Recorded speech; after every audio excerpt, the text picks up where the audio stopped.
Hello दोस्तों, आज की हमारी कहानी है बरसात। अगर आपको पसंद आए तो लाइक शेयर जरूर करें। उस शाम फिर बड़ी ही चालाकी से दीपू ने मेरा हाथ छुड़ाया और बड़े रुआब से फलों की उस दुकान में घुस गया जहां कोई हर रोज बड़े प्यार से उसे एक चॉकलेट देता था। ऐसा वह रोज करता था, इसलिए मुझे फलों वाले चाचा के अलावा वहां कभी कोई दिखा नहीं। लेकिन दीपू हमेशा उस लड़की के बारे में बात करता जो उसे रोज एक चॉकलेट देती थी। खैर, बस आज आ गई थी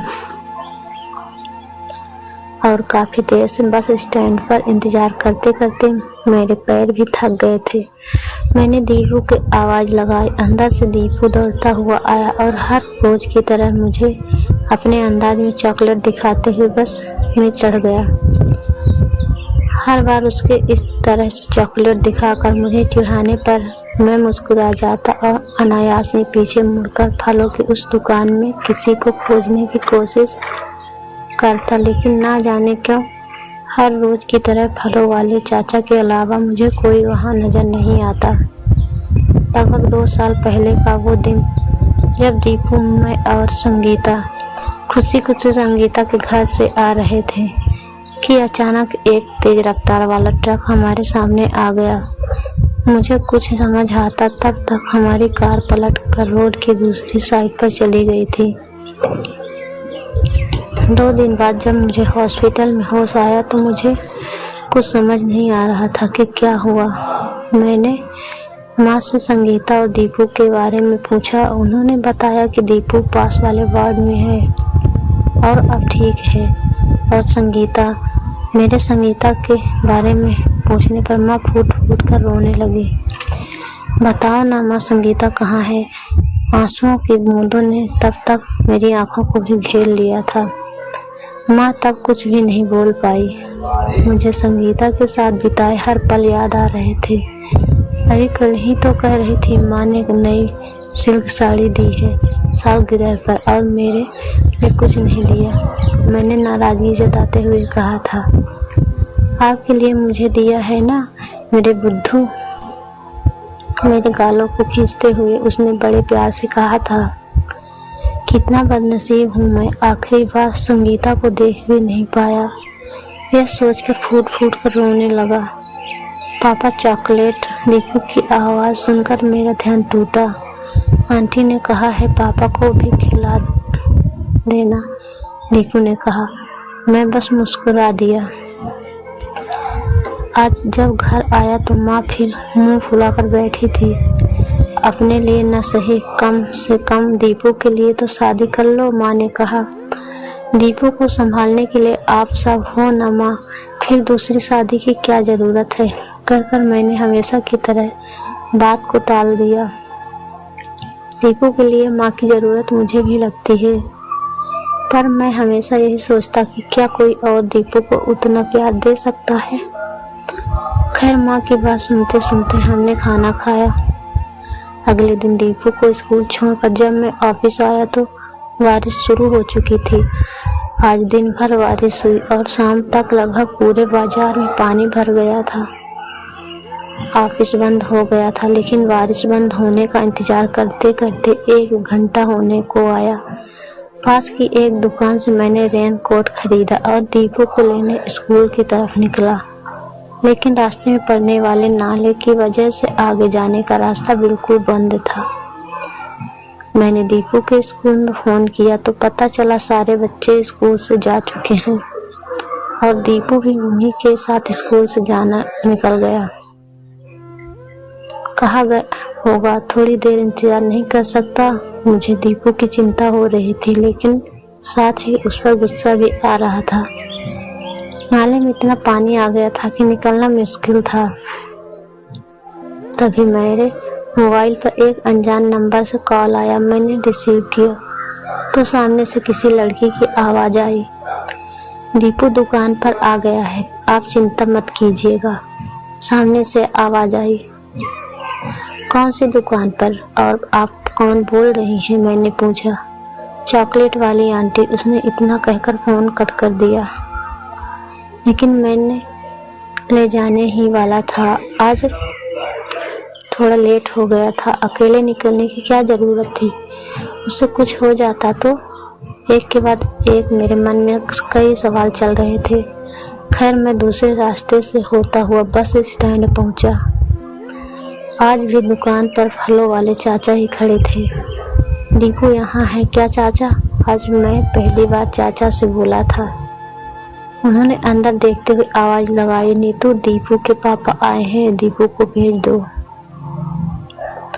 मेरी आवाज सुनकर अंदर से दीपू दौड़ता हुआ आया। पता नहीं क्यों आज मुझे ऐसा लग रहा था जैसे मैं वर्षों बाद दीपू से मिल रहा था।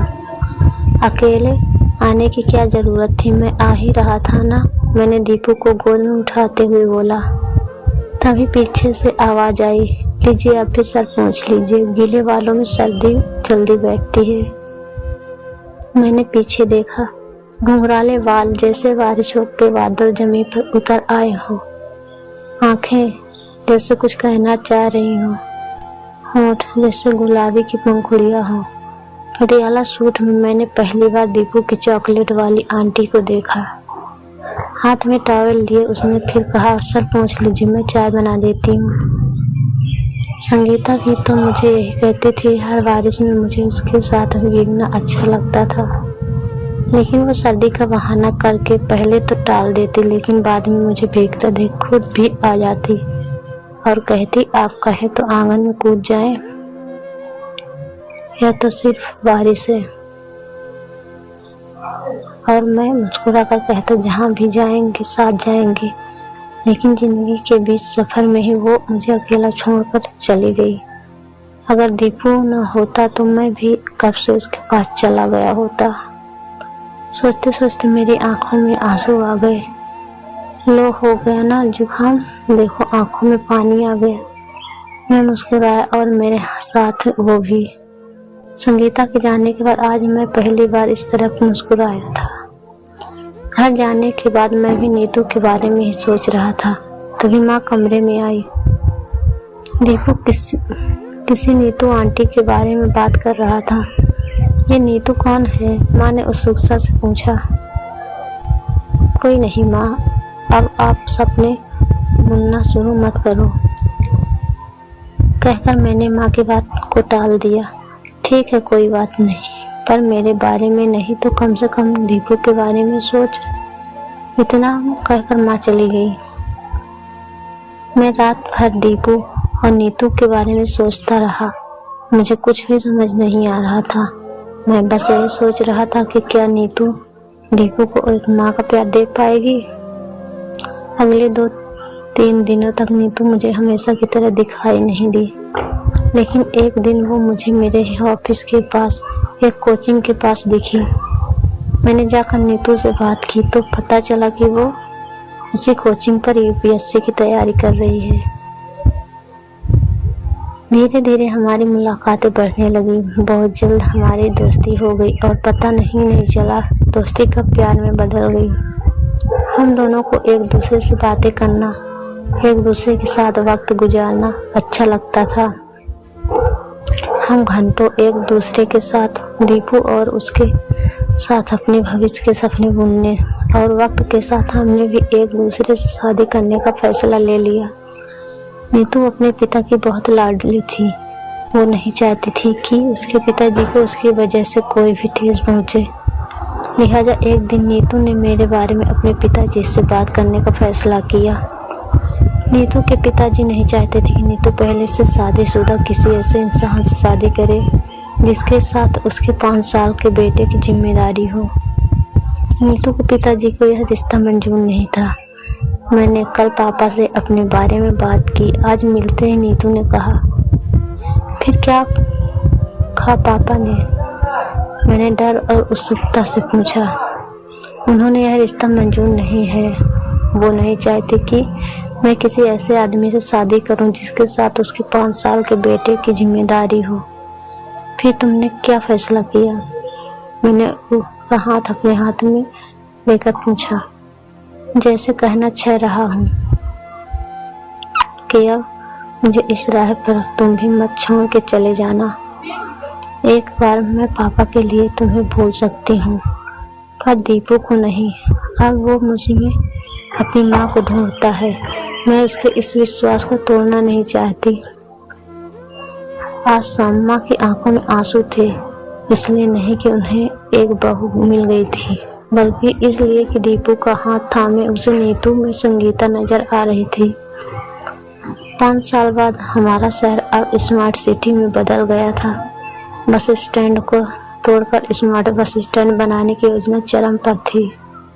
नए बस स्टैंड की जद में चाचा की वो दुकान भी थी जहाँ कभी मैं बस का इंतजार किया करता था। बस स्टैंड पर हाथ ठेला और फलों की दुकान लगाने वाले सभी लोग कलेक्टर के इस फैसले पर नाखुश थे और कलेक्टर से इस बारे में बात करने के लिए चाचा की दुकान के सामने जमा थे।